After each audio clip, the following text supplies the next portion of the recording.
French fries, the most famous food in the world, carries the wrong country's name, and the actual inventor gave up trying to fix it. It begins in Belgium, not France. Winter of the 1600s, the Meuse River locked over with ice. The fish were gone, villagers were hungry. They took potatoes, sliced them long and thin, and dropped them into hot fat, the same way they had always prepared river fish. When American soldiers arrived in Belgium during World War I, they ate these fried potatoes by the handful. The Belgian soldiers around them spoke French. The Americans made an assumption, packed the name into their bags, and sailed home. Belgium has spent over 100 years attempting the correction. The world collectively decided not to care. McDonald's now moves more fries in 24 hours than Belgium harvests potatoes in 7 days. The greatest branding victory in food history belonged to a country that did nothing. Nashville Hot Chicken.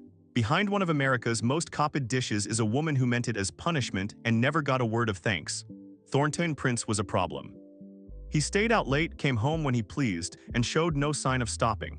His girlfriend in 1930s Nashville decided the kitchen was the battlefield. She buried his fried chicken under cayenne pepper, enough to make the point clearly. Prince sat down, took a bite, and asked for more.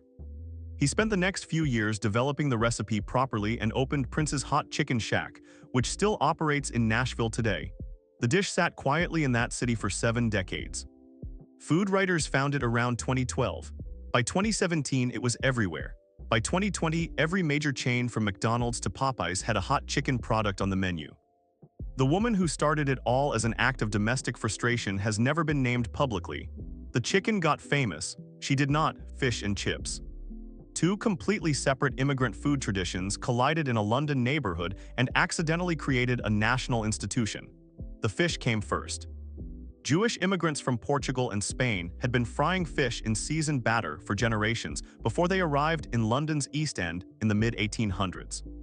British street vendors noticed, added their own fried potatoes to the combination, and working-class families immediately understood the value. Hot food, fast, cheap, filling, no table required. Both world wars tested Britain in ways that broke other supply chains entirely. Fish and chips survived because the government understood what it meant to people. Ration lists were written around it deliberately. A Portuguese Jewish kitchen technique absorbed into British street food culture and became the thing Churchill pointed to when he needed an example of something worth protecting. Fried ice cream. It has no right to exist. The science argues against it. It exists anyway and has been lying about its origins for 40 years. The problem is straightforward: ice cream melts. Oil frying runs at temperatures that would destroy it in seconds. The answer turned out to be a matter of timing. Freeze the scoop until it is nearly solid, wrap it in a thick insulating crust of batter or crushed cereal, and pull it from the oil in under 30 seconds. The outside cooks. The inside never gets the message. What lands on the table is hot on the surface and frozen at the center simultaneously. Kai Kai's restaurant chain put it on American menus in the 1980s and marketed it as a Mexican dessert. It has no Mexican origin. Nobody in Mexico invented it or asked for it. It was designed in an American boardroom for American customers and given a Mexican identity because the restaurants needed atmosphere. 4 decades later, it is still being served as traditional Mexican dessert in restaurants across the country. Blooming onion.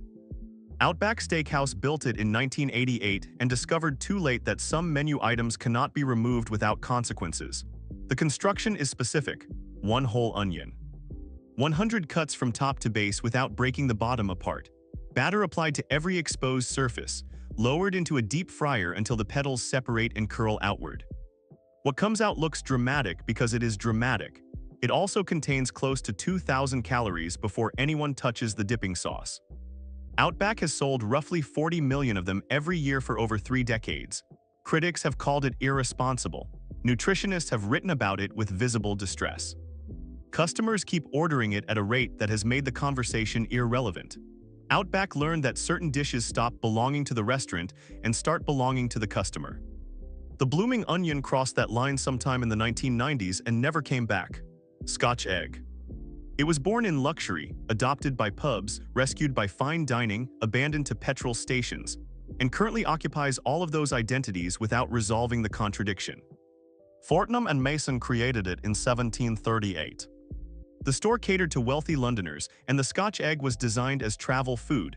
protein wrapped in meat wrapped in breadcrumbs fried solid. Easy to carry across long carriage roads without a plate or utensil. The aristocracy ate them on journeys, then the recipe leaked downward, pubs picked it up as bar snack.